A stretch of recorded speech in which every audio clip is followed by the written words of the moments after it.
My Hebrew brothers and sisters, the 12 tribes of Israel, scattered all over the earth, welcome back. This is your Moreh Yeshua Ben Uriah Israel, and my brothers and sisters, we just want to thank you again. Take this moment to thank you for your subscriptions. Thank you for your likes and your comments. Thank you for praying for me, praying for your Moreh. Praise his name, praise his name. My brothers and sisters, don't forget, starting tomorrow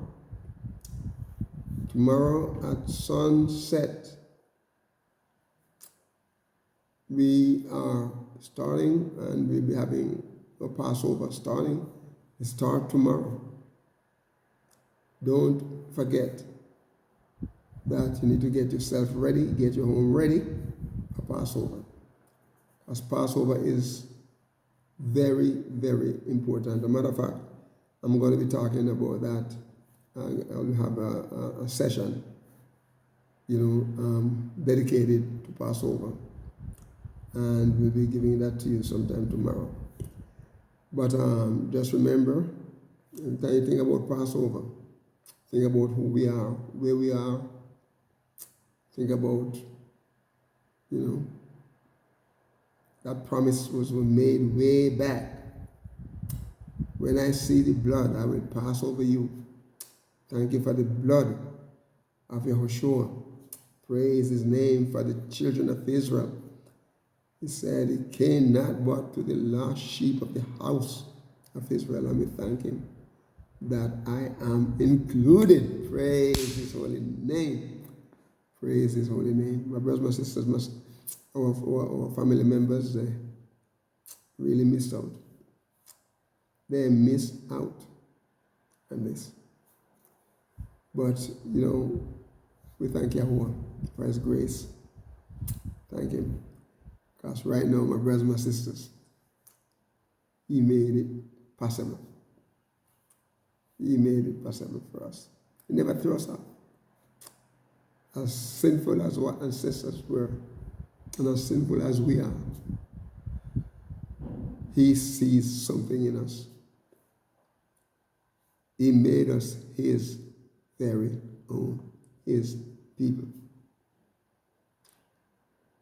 My brothers and sisters, many people be talking about Easter this and Good Friday this, and hey, what's so good? What is good about? The only thing good about the day he was crucified on the tree is that he did it for our sins. But it's not anything to boast about and to brag about, walking around bragging about somebody killing your child or killing your husband or your wife or something like that. Walk around bragging about it. Even having a crucifix around your neck to show, see, this is how he died, he killed. Let me tell you something, my brothers and my sisters. Yahushua is not on that crucifix. He's not in the church building. He's not in your home and some picture hanging up. He was not as a European man, you see, some kind of cross hung up. No, he wasn't that. He was Yahushua, Hebrew Israelite, suffering and being battered and bruised for our sins and our iniquity. And Passover reminds us of that. Praise his holy name. So then he said, the psalmist is praying and asking Yahuwah to protect him, to shield him, to guide him from the wicked that oppress, from the deadly enemies who compass him around. So this is what he does. He compasses us. And the word Nafat, Nakaf, Nakaf is Nun Kaf, Nun Pe and Kaf. Nun Pe and Kaf. Nun, Pe, and Kaf. And my brothers, my sisters, Yahuwah is ready, and he wants us to give ourselves to him. Nun, Kaf, and Pe. Praise his name. Praise his name. Word means to strike off here. Strike off. Strike off by definition. Compass about, to cut down or to destroy, to go around about, to enclose. This word, naka, yeah, it comes from a primitive root, to strike with more or less violence, to beat, to fell, corrode, by implication, to attack, to knock together, you know. And I remember when I was in the Georgia State Defense Force, I was an officer and I was a captain, but we still have to go and do the training. And as much as you're a captain, when the drill sergeant, who may not be in the captain range, but he is an officer too, and when he tells you something, you do it. Anyway, we went to this training and they were teaching us how to combat people that compass you, you know. And so they have these shields, right? And your hand is in the shield. They have it so it, you know, the shield is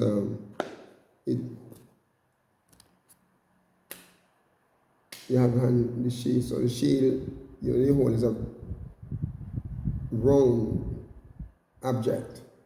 So you have it, your hand in it. There's a section in there you put your hand in, and so you have it this way. Right? You can use your left or your right hand, depending what hand you use, right? And then they have this club, something, you know, very heavy, but it's made out of wood, right? And you stand in line, side by side. So you have several rows, right? Say 20, 30 or more people standing side by side, and then behind them you have another group, have the same kind of weapon. And what you do, you move forward. As you step forward to the crowd, the people that is compassing, you're hitting every step,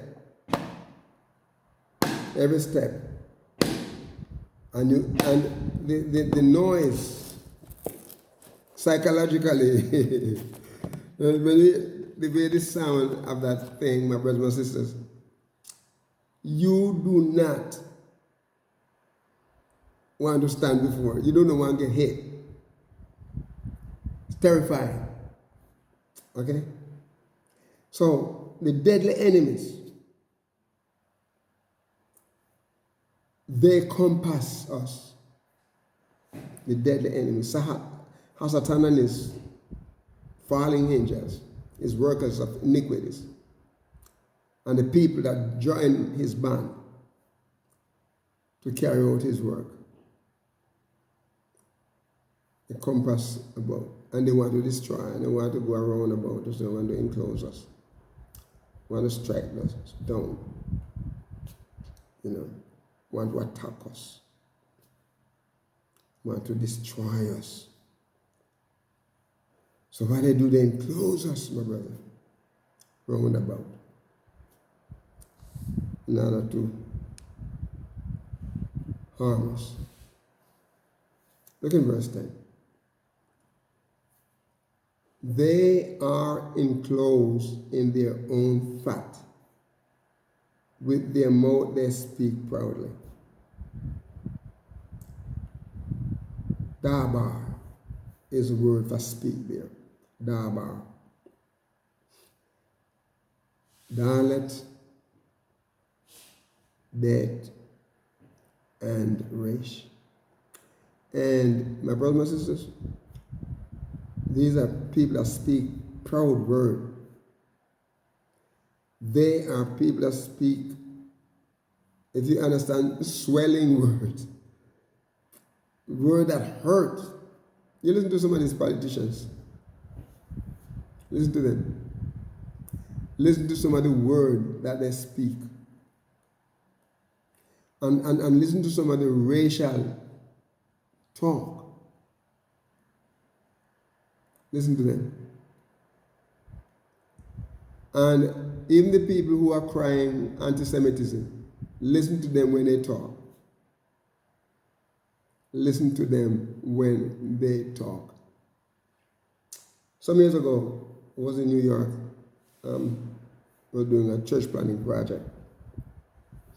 And so one of the pastors who lived in New York for many, many, many years, and I had the opportunity to preach at this church, a couple of times. And he and I was, really very good friend.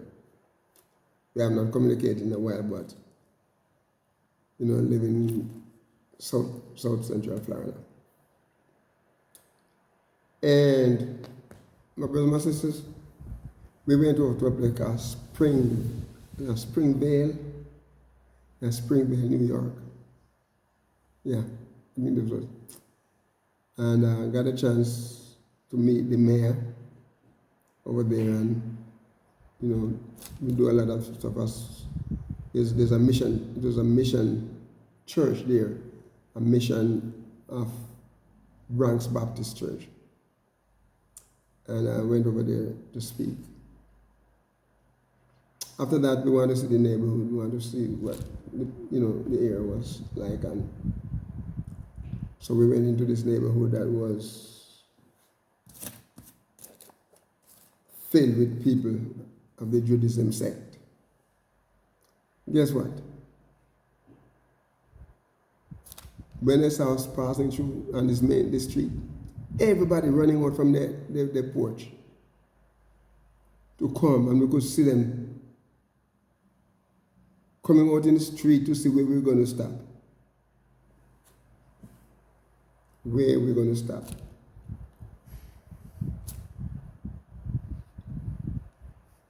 If we were going to stop. So we play a little bit of game with them. We went up, we saw them, we came back down, and they were on both sides of the street. Both sides, looking in this way. Oh, praise his name. Let me tell you something, my brother. Let's speak proud things. Oh, they want no black people over here. We don't want no N people over here. Belong over here. You belong over there. You're not from here. My brothers and sisters, we heard it. I don't know about you. I grew up in the segregation, when our integration rather. It was just becoming, it was, a matter of fact, my time in Jacksonville, in the early 70s, 72, 73, it was not easy for people of gold, but not easy. People come out and speak proud words. You're not fearing. go back to Africa. Praise God. Our ancestors came from Israel to Africa to the Caribbean. They came, the one who tells me to be not from here, they came from Europe. And all of this time, the main people, the people who America belonged to, humbly, quiet, not saying anything, suffering the same way we suffer. Okay?